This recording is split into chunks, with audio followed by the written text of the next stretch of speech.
In Nigeria continue to be a major concern for the world at large. The State Department in the United States says it believes the upcoming elections in that country, that's on the 14th of February, are the factors behind the sharp increase in the attacks. Litlhare Rabele, the program coordinator of the Human Rights Institute of South Africa, joins us to discuss the issue of women and children being victims in this African conflict. Good to have you. Welcome to Morning Live. It's just a devastating situation, and I suppose we need to focus in on what's happening with the women and children in this conflict. How vulnerable are they? Yes, Leanne, women and children in any conflict become very, very vulnerable. And in the case of Boko Haram, they're targeting girls in schools. This is really disturbing because it makes it very difficult for girls to have access to education. We all know of the girls who were kidnapped at the Chibok school, and some of them now are being used as suicide bombers. Yeah. And this is really disturbing. And as we look forward to the AU summit, we're making calls, and the African Union has announced 2015 as the year of empowerment of an African woman. And we're looking at the situation of these women and girls in Nigeria.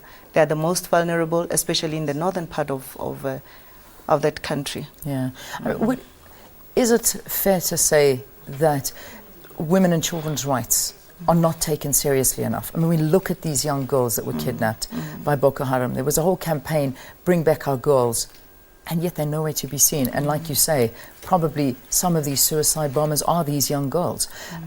How do we go about making this a more serious issue? I think one of the things we need to understand is that the operations of insurgent groups like Boko Haram, they target the impoverished areas, the poverty-stricken areas, and there's no regard for human life.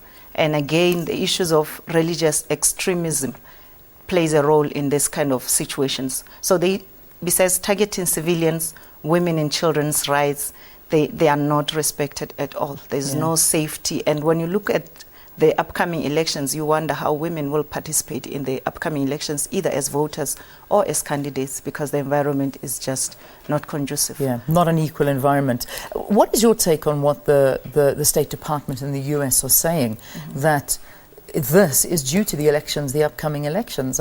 Is it fair to say? I mean, this has been going on for many, many years now.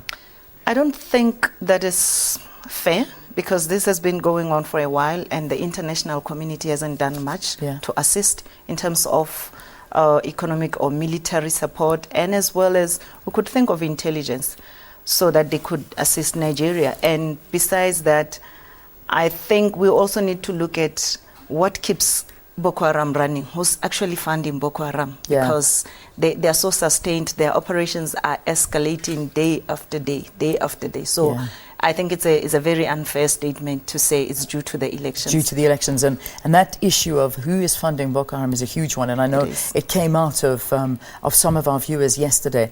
Just a final question to you. We talk about the international community and their views and how they're acting, but what about the African Union?